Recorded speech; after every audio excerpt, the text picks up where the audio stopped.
광주 동구남구갑 국회의원 윤영덕입니다. 지난 국정감사 때 제가 내구재 대출과 관련한 질의를 했었는데요.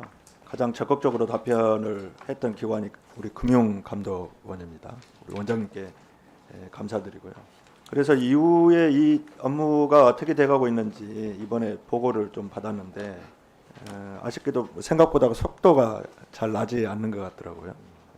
국정감사 이후에 4개월이 지났는데요. 금감원에서 의원실에 보고한 자료를 보니까 크게 보면 내용이 두 가지입니다. 하나는 사전 예방을 위해서 금감원이 방통위에 내구재 대출 광고 차단 요청을 한 상태고요. 방통위에서는 긍정적으로 고려하겠다 이런 답변을 한 상태입니다. 두 번째는 그 최근 3년간 금감원의 그 불법 사금융 신고센터가 있죠. 거기에 접수된 내구재 대출 피해 상당 건수로 봤더니 22건이더라고요. 근데 이거 생각보다 상당 건수가 너무 적다 이런 생각을 했는데 그 이유가 있더라고요. 그래서 제가 이 내구재 대출과 관련한 두 가지 정책 제안을 좀 하도록 하겠습니다. 우선은 사전 예방이 중요한데 사전 예방에서 가장 핵심적인 것이 광고 차단. 그런데 이 광고 차단에서는 내구재 대출과 관련한 여러 가지 그 소위 키워드들이 있어요. 검색 키워드라고 할 수 있겠죠. 휴대폰 깡, 내구재 대출, 폰테크 뭐 이런 것은 다 내구재 대출과 관련한 키워드들입니다. 화면 한번 보실까요? 근데 휴대폰 깡을 검색을 하면 청소년 유해 단어 지정돼서 이제 이미지로 가더라도 위험성 경고가 먼저 나옵니다. 근데 내구재 대출이나 폰테크 이건 동일하게 이제 내구재 대출을 검색하는 단어인데 그 이미지로 가면 다 노출이 됩니다. 소위 반쪽짜리 광고 차단 효과밖에 지금 안 되고 있다. 그래서 금감원에서 좀 방통위와 협의를 할 때 제가 말씀드렸던 내구재 대출이나 폰테크 또는 유사한 단어들 이런 것들을 더 찾아서 청소년 유해 단어 지정으로 넣을 수 있도록 그렇게 좀 협의를 해주셨으면 좋겠습니다. 예, 그렇게 하도록 하겠습니다. 두 번째는 이제 내구재 대출과 관련한 실태 조사를 비롯해서 이 상담을 할 때도 좀 더 이제 좀 친절한 그런 것들이 필요한데 이게 제가 오늘 그 3개 자료를 가져왔는데 전국 내구재 대출 피해 실태 조사 결과 보고서, 내구재 대출 피해자 조사 소위 FGI입니다. 그다음에 내구재 대출 폰테크 휴대폰 깡 고민이라면 함께에 의해서 이거 소위 불법 금융피해 내구재 대출 대응 매뉴얼입니다. 이거 어디서 만든 것 같습니까? 시민단체에서 관심들을 많이 갖고 계신 걸로 이해하고 있습니다. 이게 쉽게 정부에서 적극적으로 나서서 이런 그 실태조사도 하고 피해 구체적인 어떤 사례들도 좀 더 들여다보고 그다음에 상담을 할 때 어떻게 상담을 해야 되는가 이런 것도 고민도 하고 이런 것들이 필요할 텐데 그 정부가 제 역할을 못 하고 있으니까 민간단체가 나서서 시민들 성금 모금해가지고 이 작업들을 하고 있거든요.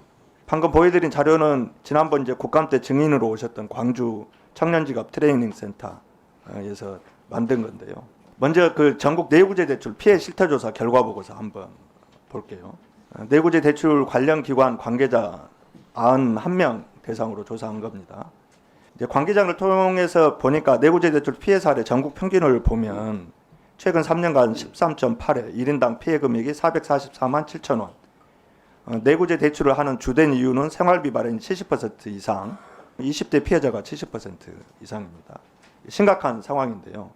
근데 이 내구재 대출 피해자 FGI 진행을 해보니까 그 상담사들이 정책 제안한 내용이 참 인상적입니다. 좀 참고로 해주셨으면 좋겠는데 첫 번째로는 내구재 피해 전국 실태조사가 필요하다. 내구재 대출 피해에 대해서 지금까지 전체 통계를 내서 구체적으로 드러난 적이 한 번도 없다. 피해 실태조사가 제대로 이루어져야 처방도 제대로 만들어지지 않겠습니까? 두 번째로는 내구재 피해 신고 및 조사 체계가 마련돼야 됩니다.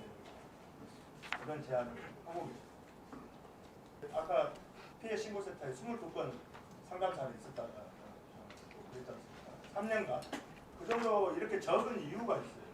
금감원에 피해 신고를 하면 경찰서로 전화하고 이러면 피해자들이 자신의 피해를 호소할 때나 또는 그 피해를 해소할 수 있는 그런 방법을 찾는데 전혀 도움이 안 되고 있다는 이런 부분에 대해서도 좀 고민이 필요한 것 같아요. 추가 질의에서 또 말씀을 드리겠습니다. 금감원장님 좀 더 적극적으로 나서서 이 문제에 대한 관심을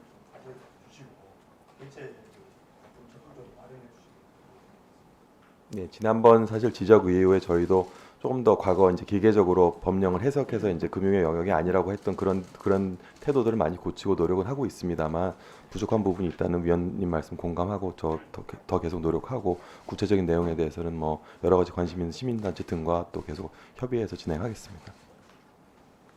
금감원은 물론이고 일단 총리실 그 산하에 불법 사기용 대응 TF 구성돼 있지 않습니까? 맞습니다. 거기서라도 종합적인 실태 파악을 위해서 예, 실태 조사를 좀 한번 논의를 했으면 좋겠어요. 예. 지금 민간단체가 실태 조사하게 내버려두고 있는 거 이건 정말 정부 어떤 임무를 방기하고 있는 거라 다름없다. 세 번째로는 앞에서 존경하는 윤주경 의원님도 불법 사기용 피해와 관련한 금감원의 종합적이고 친절한 어떤 대응 이런 것들을 주문을 하셨는데 제가 봐도 그 내구재 대출과 관련해서도 마찬가지예요. 한번 PPT 자료 한번 보실까요? 이 상담사들이 느낀 피해자들을 상담하면서 느낀 것 중에 하나가 이런 이야기가 있어요. 실제로 이제 금융감독원에서는 내구재 대출을 불법 사기용 피해로 정의하고 있지 않다. 그런데 아이러니하게 경찰청 보도자료에서는 내구재 대출을 불법 사기용으로 이렇게 지정을 하고 있단 말이에요. 이 정부 기관 간에 이런 차이가 있다는 것도 저는 이해가 잘 안 될 뿐만 아니라 금감원 불사금 신고센터 여기에서 전화를 받으면 경찰로 안내하거나 이관을 해버리는 이런 경우들이 비일비재하고 개인정보 유출과 관련해서 어떻게 신속하게 대응해야 되는지 또는 이 피해 상황에서 경제적인 문제를 해결하기 위해서 어떻게 해야 되는지 뭐 이런 것에 대한 안내들이 전혀 없다는 거예요. 그러니까 누가 금감원에 이 피해 신고를 하려고 하겠어요. 앞에서 민간단체에서 만들어낸 불법 금융 피해 내구재 대출 대응 매뉴얼 이걸 경찰청이나 또 불법 사금융 대응 TF 여기에서 필요한 교육 자료로 좀 활용을 해주셨으면 하는 부탁을 드리고 싶습니다. 제가 이거는 적절한 통로를 통해서 우리 원장님께 전달을 하도록 하겠습니다. 예, 그렇게 하겠습니다. 꼭 좀 챙겨 주십시오. 예, 꼭 챙겨 보겠습니다. 네.